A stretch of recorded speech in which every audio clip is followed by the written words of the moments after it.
Welcome to A to Z of palliative care. Hello, doctor. Hello, viewers.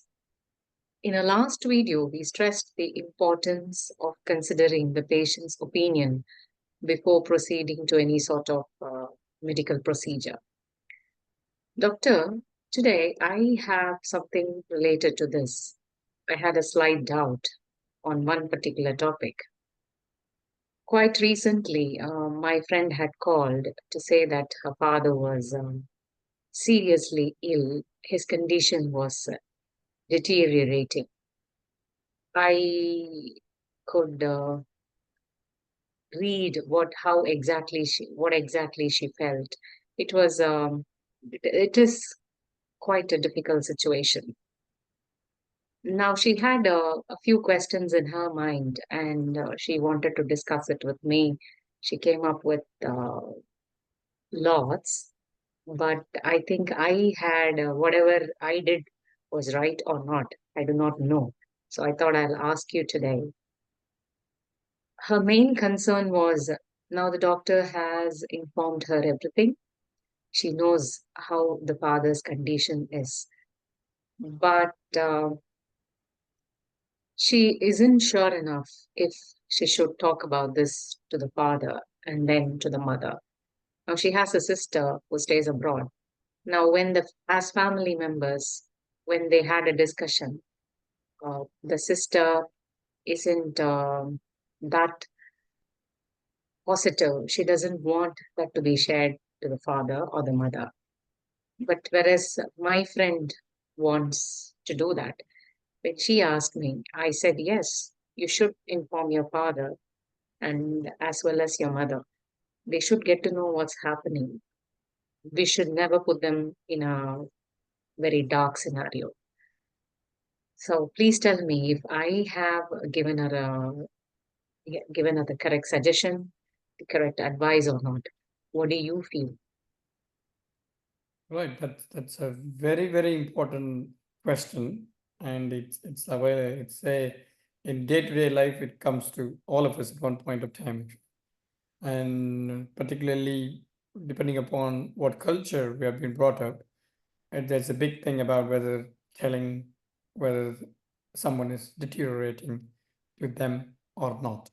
So in this scenario, do you know why her sister, your friend's sister, doesn't want to inform her parents, and why your friend does want to inform her parents? If I talk about her system, I think the main concern would be they might be worried. Um, the condition might even worsen, or there'll be a lot of commotion in the family. It's first of all, it's not easy to take it. It's not easy to accept it. What if something else happens? Must be the first thing. That's what I think. For all of us, in given the cultural background, the first thing all of us we feel is that they might feel even more bad about it, and they might lose hope. Or what if something else happens? And my friend, I was talking to her about your videos, and since we had discussed this in our last video, it was easy for me to tell her that yes, you have to inform. This is what we have been discussing. So that is what brought me to this. Yes, you're right. It's absolutely. So whatever you told are 100% true, because the main reason for not telling to her parents about your friend's sister, she is right, because there is always a fear of getting things worse, and then there's no hope at all. And how do people cope? And all those questions come into your mind. And that's why generally, when like a children, your friend and sister block the conversation between the doctor and the parents as a long run. But I have a different opinion as a doctor who is a specialist in palliative care. I'm seeing many people in my clinical experience, both in UK as well as in India. I'm not talking about my experience only in UK. So with the different cultural background in India as well, I got few experience in talking to people over the phone. And then whenever I go to India, I see few people related to this. So my experiences here, there are two sides. Yes, there's nothing wrong in having a fear about, or how do people cope if we tell them. Let's say first talk about the person who is unfortunately seriously ill. Let's say in this case, father. So if we tell the information to her father, the immediate thing is how he will take it, and will that going to make things worse? But it entirely depends upon how her father was earlier during his lifetime and how his father is at this point of time. When I say during lifetime, see, in our generation, let's say similar to your friend's age, only COVID is the biggest thing we have come across. But if you look her dad's side, he would have seen so many things, anything like all sorts of crises, financial crisis, health crisis, family crisis, everything he would have faced it, and how he coped it. It's a different story. Let's say her father has a capacity to cope well in those situations. See, it's very difficult to take the bad news out of the scene. Unfortunately, the bad news is the bad news. Whenever you tell it, whoever tells it, it is the bad news, unfortunately. So, how people respond to it, how people react to it is very important. In this situation, if her father is okay to take the news and then he plans something, let's say when seriously ill, unfortunately, we are not looking in terms of a long time here. So, in those situations, whatever short the time is, so he can plan things, what he wanted to do, anything from very little to even bigger. So, in those situations, it will be helpful to discuss with her dad. But in case if her father is not in that personality, let's say if we think it's making things worse, it's when I say making things worse, it's not like it shouldn't be a default statement like what usually parents tell their children. Oh, no, they don't need to know this because that would make them worse. That's what all parents will tell all children, irrespective of where they are. It's like a protective mechanism. So this shouldn't be reversed in this situation, because when we are parents, we are definitely more experienced than our children. So even then there are different clauses to say that by default, but in this situation it's completely opposite. The children definitely don't have enough experience or more experience than parents. So what I meant to say is by default, none of the children shouldn't make a decision, oh, that will affect my parents because they are not strong. They won't take it. Even though they say they know their parents very well, they know only from, let's say, at the age of maybe 14, 15, when you come to know about what is life and things, or even at the most like a 20, 25. So they don't know how their parents were before that age. So unless you talk with the parent, that's why we said in our first video, connect. So the more you talk, the more you communicate, you know more about people. And then that will give us an idea to whether to inform the news to our parents or not. Is that somewhat clear? Yeah, sure. You have exactly made it a point. Now, when I told my friend how much ever, however, I saw we had this discussion together. I had a slight doubt, am I giving her the right advice? But after hearing all this, what I did is fine. I hope my friend will also be able to take it up in a very positive way and she'll be able to share it with her partner. as you rightly said, it is about we do not know what sort of life, what sort of challenges they had faced together as a husband and wife. So naturally, they should as well be able to take this. So how you put it to them is more important. And it's not about this should be high. We should never hide this. It should be brought to picture. Only then they'll also be. We will get to know what they exactly feel as well. Good. Thank you. Yeah. And see, in these situations, whenever this happens, it happens in my daily life in the palliative care. See, whenever we had unfortunately a bad news and we want to inform the bad news to, let's say, parents, 99% of the time the children say don't tell their parents. That's what here they say. It's a big challenge for us. So what the biggest fear from them is how they take it. So we won't be telling the news as if we see in like a all or mostly Indian movies. The doctor cracks the news and then just drops spectacles and then go away. We are not going to do that. So that's the fear. So you tell something bad and then you just disappear. Then how do we cope in that situation? But now in palliative care or in this difficult situation, it's not going to happen. So what we do is we will tell the news and then we will be with them and see how they respond and support them. That's what the palliative care comes in, because it's not about only the health. It also, the last time you mentioned about mental health as well. So it's not only the physical health, it's also the mental health we need to take care. We've got a big team of people there. And again, your family is the first support.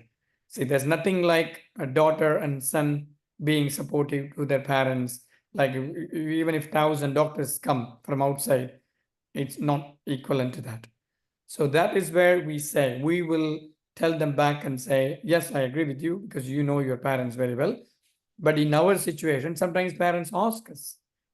See, that's the thing we have not discussed here. See, if they didn't ask, it's a different thing. But let's say somebody asked me, so doctor, tell me how serious the condition is. Then I can't say like their children, oh, that's fine. It's just a chest infection. It would be fine. See, let's think about a scenario where a patient is in ICU with all the monitors and beeps overnight. And do you think they don't know they are unwell? They definitely know. They are the first one people to know that they are unwell. Whatever you say, you can say, we are just checking your blood sugar, we are just checking your heart monitoring, but you don't admit people in ICU from home overnight with all the monitors and beeps just for that. That makes them understand, yes, I am very unwell. But when people are unwell, they might have some plans. As I said before, I want to do this, I want to do that. That's why it's important. The other thing I want to add is we clubbed. You had two questions, whether to tell a father and mother. We dealt with only father. But I would say sometimes we need to tell mother as well, who is the best, like a best partner, life partner, or years together. Again, the reason is, as you said, we shouldn't keep them in the dark, because over the years they've got lovely experience and then they might have something to talk. See, we all know that because our parents discuss something not in front of us. They might have something very little to discuss when they know that seriously ill, because they are life partners. So we just entered as a children, we just entered their life halfway. We are not from the beginning. As a life partner is the life partner. The day they got married, and then it's like a 40 years, 50 years they are together. So they have some understanding between them. So we need to give them a space to explore anything further. As I said, they would have crossed all the challenges. It's not new to them. It might not be new to them. I can't say it's not new to them. Might not be new to them. But they will talk between themselves and they might come into terms what they can do, what they can't do. So we don't know anything about as a children. And particularly when children are overseas, when you're not living with this. I'm not finding fault with your friend's sister. I'm not trying to separate. You are in India, you are in the UK or US. No, that's not my game, because I myself I'm in UK. But generally, when you are not there with your parents, the less you know more about them, unless you speak to them, the way of communication and connecting. But the fear is same for everyone. You take it a bad news. It's very difficult. It's not easy to take a bad news. When a doctor says to the children, let's say in my age, that your parents, one of your parents is not well, seriously ill, already you had a big blow, heavily distressed. In that case, you're thinking may not be right. And then that's added fear. Oh my God. So I have this. I don't want to make my parents like a feel bad. It's 100% right to feel like that.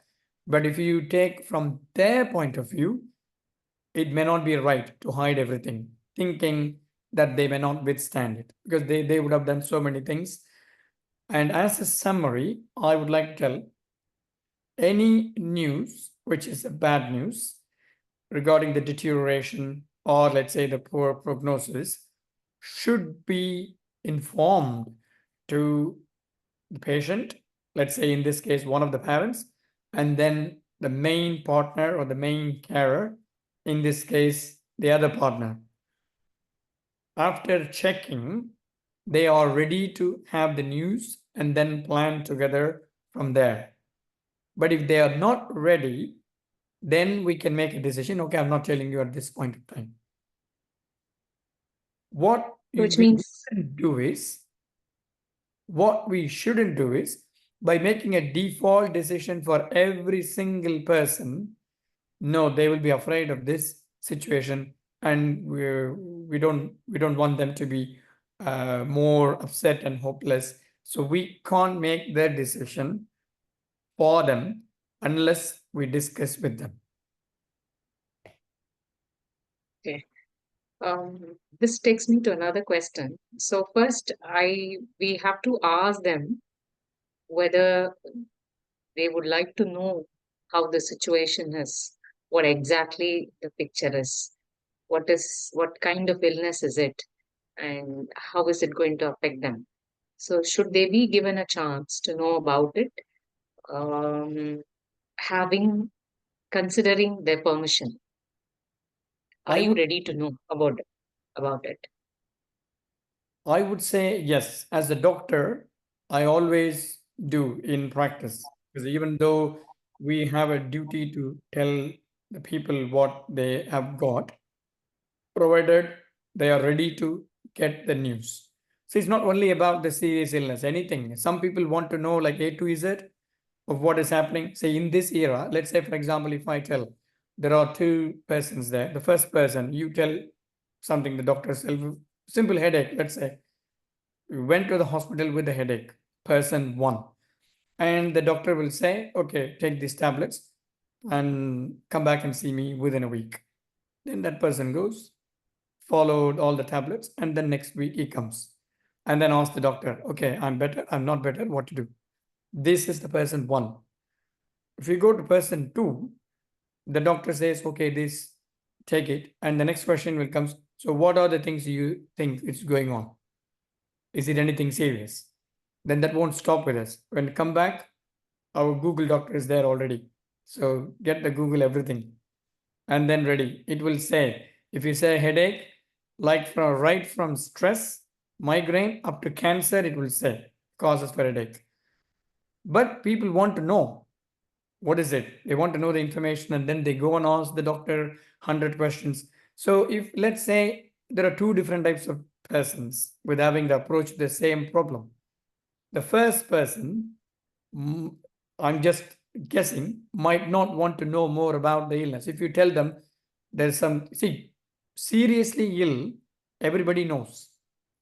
People are the first people to know that they are very unwell. You don't need to tell them you're seriously unwell. They know first. But how far you want to know what is happening? What is the problem? How much we can change it? Are there any reversibility there? And then are there any modification of treatment? And that includes, like if somebody says, I'm so sorry, in this case, we can't do surgery. So those kind of things.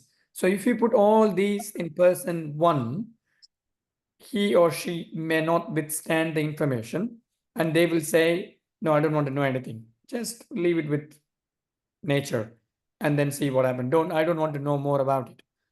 I believe you, and then you look after me, you make me comfortable. Whatever you want to discuss with my kids or my wife or husband. That's what person one will say. But the person two will say, yes, I want to know. Because his approach to a headache itself is different. He'll be thinking about, not thinking about, he wants to know what is it, like analytic mind. So in those people, if you say, I'm not going to tell anything, it's not going to work. So that is why we need to check, or rather, I will check all the time as a doctor, all the patients whomever I've seen, whether you want to know what is happening in detail. And some people will say, oh, don't tell me all the details. Just make me comfortable. That's fine. And some people will say, yes, go on. I want to know the scan report. See, some people are very particular in knowing the scan report. If you say something, unfortunately, let's say you've got a cancer in the lung, just for example, I'm saying. So some people will say, okay, cancer in the lung. Okay, what can you do? Treatment? Okay. Chemotherapy? That's okay. Can you do surgery? No, we can't do surgery. Okay, like finished. Okay, I've got pain, so give me painkillers. They'll go just like that. But the other group of people will say lung cancer. So which part of the lung? Get me the scan report. They'll read through. We need to read through. We need to show them the picture. What is it? Where is it? How big it is? And then what are these structure? They would have looked up all those things in the Google, and they will find out. They want to know more information. So it is big or small. So all sorts of questions they will ask. So our concern, or my concern as a doctor, or my request as a doctor is, people are different.